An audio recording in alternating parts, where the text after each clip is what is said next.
कब्जे को परिभाषित करिए तथा कब्जा अर्जन के विभिन्न तरीकों की चर्चा कीजिए। अथवा कब्जा के क्या प्रकार हैं, कब्जा प्राप्त करने की क्या विधियां हैं, इसकी विवेचना।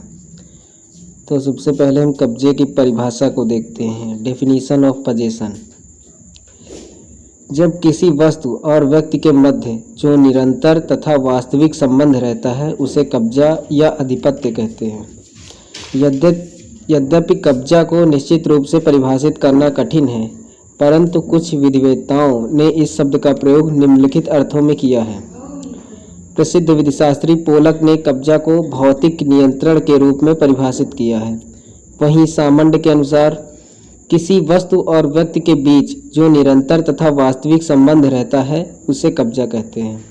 उनके अनुसार किसी भौतिक वस्तु पर कब्जे से आशय यह है कि संसार का कोई भी अन्य व्यक्ति उस वस्तु पर कब्जाधारी के विरुद्ध अधिकार न रखे।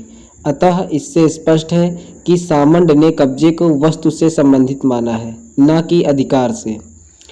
प्रसिद्ध विधिशास्त्री जकारिया के अनुसार कब्जा किसी वस्तु तथा व्यक्ति के बीच ऐसा संबंध है जो यह दर्शाता है कि वह व्यक्ति उस वस्तु को धारण किए रहने का आशय रखता है तथा उसे व्ययन की क्षमता भी रखता है। कब्जे के प्रकार, काइंड्स ऑफ पोजेशन। अधिपत्य अथवा कब्जा निम्नलिखित प्रकार के हैं। पहला, तात्कालिक एवं मध्यवर्ती कब्जा। सामंड के विचार से ऐसा कब्जा जो किसी दूसरे व्यक्ति के माध्यम से प्राप्त होता है मध्यवर्ती कब्जा कहलाता है। इसके विपरीत व्यक्तिगत प्राप्त होने वाला कब्जा तत्कालिक कब्जा कहलाता है। जैसे हम अपने नौकर द्वारा किसी वस्तु को मांगते हैं तो खरीदने के पश्चात उस वस्तु पर हमारा मध्यवर्ती अधिपत्य होगा, क्योंकि नौकर उस वस्तु पर हमारी ओर से कब्जा रखेगा, परंतु जिस वस्तु को हम स्वयं खरीदते हैं उस वस्तु पर हमारा तात्कालिक कब्जा होता है। सामंड के अनुसार मध्यवर्ती कब्जा के 3 भेद हैं जो निम्नलिखित हैं। पहला, वह मध्यवर्ती कब्जा जो हम अपने एजेंट, नौकर या गोदाम संरक्षक के माध्यम से प्राप्त करते हैं। दूसरा, वह जिसमें मध्यवर्ती व्यक्ति हमारी तथा आप अपनी दोनों ओर से वस्तु पर कब्जा रखता है, परंतु वह हमारे अधिकार को श्रेयकर समझता है। इस श्रेणी के अंतर्गत ऋणदाताओं, किराएदारों के उदाहरण आते हैं। तीसरा, वह जिसमें कोई तात्कालिक अधिकार तो अवश्य रखता है, परंतु वह साथ ही साथ यह भी जानता है कि उस वस्तु पर किसी अन्य व्यक्ति को श्रेष्ठतर अधिकार प्राप्त है। इसी प्रकार की श्रेणी में प्रतिभूग्राही, बेली आदि का कब्जा आता है। दूसरे प्रकार का कब्जा मूर्त तथा अमूर्त कब्जा। तो किसी वस्तु पर भौतिक वस्तु के कब्जे को, किसी भौतिक वस्तु के कब्जे को मूर्त कब्जा या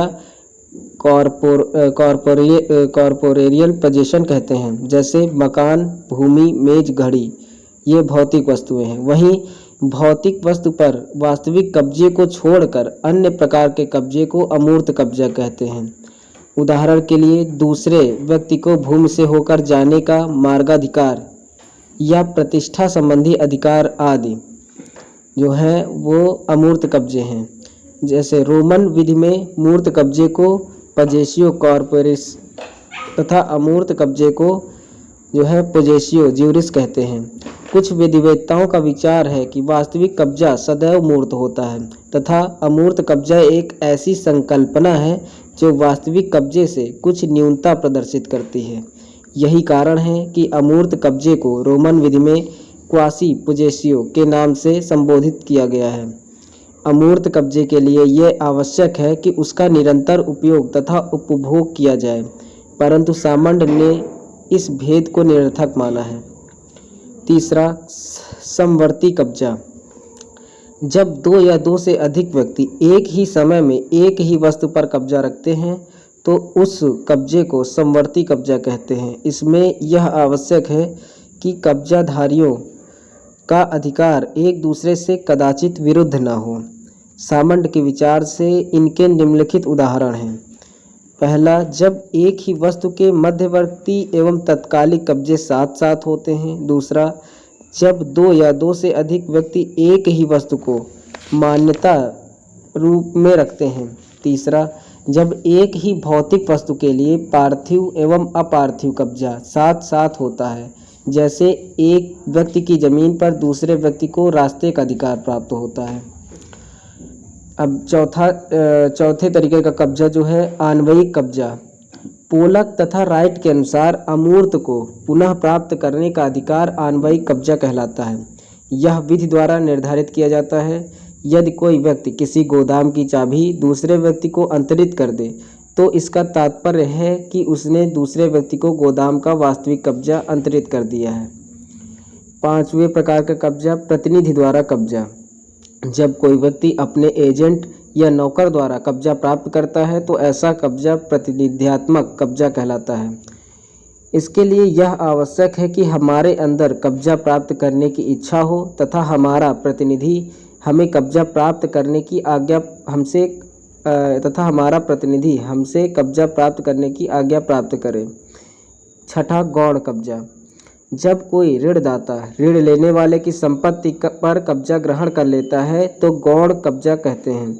इस प्रकार का कब्जा पूर्णतया वैधानिक होता है तथा यदि हम किसी दुकान पर मरम्मत करने के लिए घड़ी देते हैं तो जब तक घड़ी बनाने वाले को उसकी मजदूरी नहीं दे देते तब तक घड़ी वाले को यह अधिकार है कि वह हमारी घड़ी पर गौण कब्जा रखे।